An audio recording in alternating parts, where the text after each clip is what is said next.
It's okay to not want the things that we thought we would want when we were younger. It's okay to not want the things that are prescribed to us as an adult being successful. Hi, welcome to Simply Intentional. My name is Katie. I'm on a journey to live my most fulfilling life and hopefully inspire others to do the same. Come along as I figure out my 30s one day at a time, and don't forget to like and subscribe so you don't miss out on any of my adventures. Hello, my loves. It is the almost end of the July now here at the time of filming, and I am loving life. We even had some rain at the beginning of the week, and I was able to pretend it was fall and get cozy for a few days, and now we're back to sunshine and good times. And today I want to talk to you about the fact that there's nothing wrong with you. There's nothing wrong with you. I know you feel like there is. I know you feel like there is, but there isn't. This is something that I definitely struggled with for a really, really long time. I've talked about this before, but like I used to have really bad anxiety, and thankfully it's something that I've been able to like do the work on and get through on my own. I was fortunate to be able to do that, to have the space to do that, and it's not something I struggled anymore. And one thing that I really had to examine was the idea that I was doing everything wrong and that I was ruining my whole life. This was something that I felt all the time, this sort of like internal voice saying like every decision you're making is wrong, you're ruining your whole life, you're not doing all the things that someone your age should be doing. And I think that that's something that so many people struggle with, right? Is this idea of like, where are we in our lives? Are we making the right moves? Have we done the things that we ought to have done by this age? I'm going to be 35 in like a week and a bit, and I know a lot of people hit age milestones 30, 35, 40, and they struggle. And I'm not struggling going into 35. I think I'm in a really good place because I understand that there isn't anything wrong with me, and maybe I haven't hit those traditional markers of what people do by certain times in their lives, but that's actually really normal, and that's what we need to talk about. The understanding that your life is fine just the way it is. I know I'm not alone in having felt like this. It's something that a lot of people, young adults especially, are feeling these days. And I think that there's a number of reasons for this, right? As you age, you have this idea of what your life is going to look like at a certain point. If you had told me at 20 years old that at 35 I'd be single, renting a 2-bedroom place for my grandparents, all these different things, then I probably would have been a bit confused. And the interesting thing is when you look at my life sort of on paper, like I have a really good job, I have my health, I have lots of good family and friends, but I don't have perhaps the traditional markers of adulthood. I'm single, I don't have children, I don't own a car, I don't own a home, none of those things, right? And that's because of choices I've made, of me understanding the things that I want out of life, what works for me, and what I really want. And if you aren't able to divest yourself of the expectations you've set for yourself, then you're going to be comparing your life to a life that you imagined when you were much younger and didn't truly know yourself or hadn't grown into this version of yourself. And a version of you dreamt a life that may not work in the world that we live in now. At 15, the world was a lot different than the world is at 35, right? So we have to make that adjustment. And while thankfully a lot of this is changing, there is also a great deal of societal expectations. There are things that are ingrained in society, like I'm talking specifically Western society because that's where I grew up, but these ideas of what your life looks like at a certain point, the things you will have accomplished, what defines you being successful, or how you should be happy, right? You're sold these ideas of what's important, and owning a home, owning a car, having all of these things. And, as I've said before, there's this internalized capitalism that you need to constantly have a newer version or an updated version.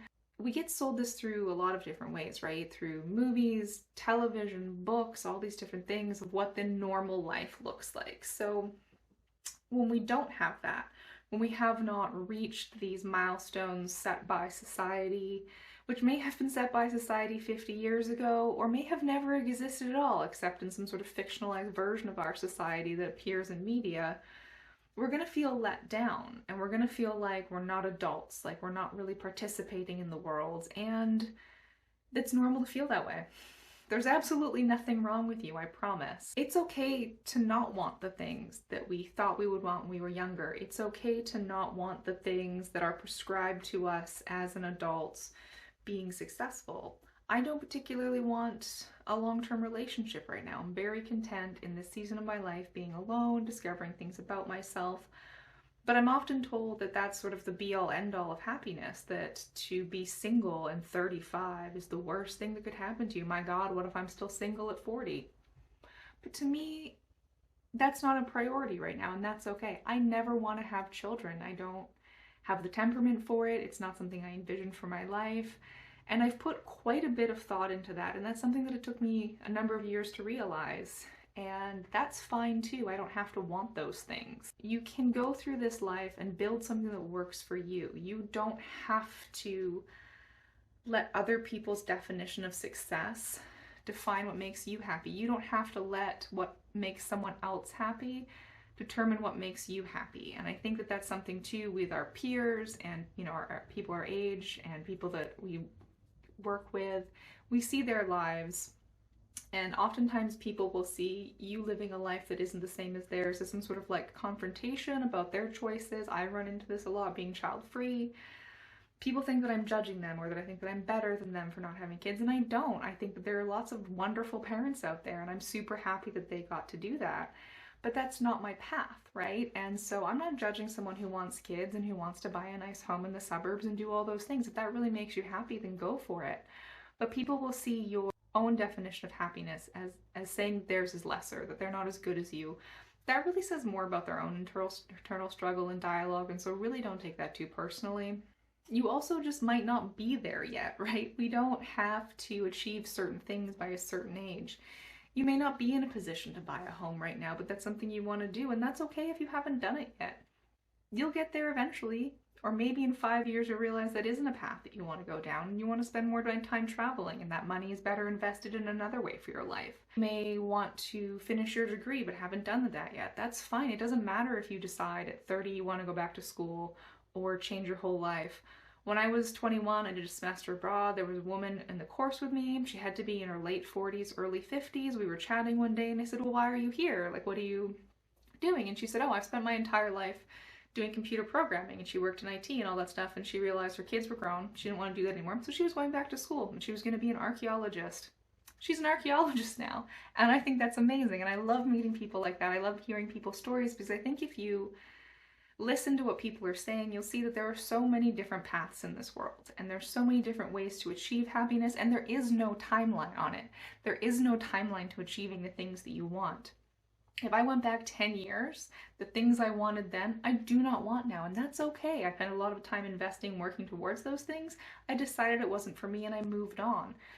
I think the biggest disservice you could do yourself is to stay on a path because it's when you started, when you know that it doesn't really serve you anymore. And there's nothing wrong with you. And another part of this too is going to be the fact that, quite frankly, you don't owe anyone an explanation, right? As long as you're taking care of your responsibilities, you're taking care of yourself, your bills are paid, you're doing all the stuff that you want to do, you don't really owe anyone an explanation for your life. You can try and discuss it with them and all those things, but if someone disagrees with you and tells you that you're wrong and they're not paying your bills, they don't really get an opinion on your life. You might be afraid of disappointing someone, you might be afraid of a non-traditional life or not reaching goals by a certain point as letting people down, as being a disappointment. But I promise you, the people in your life that really love you and care about you don't care when you accomplish something.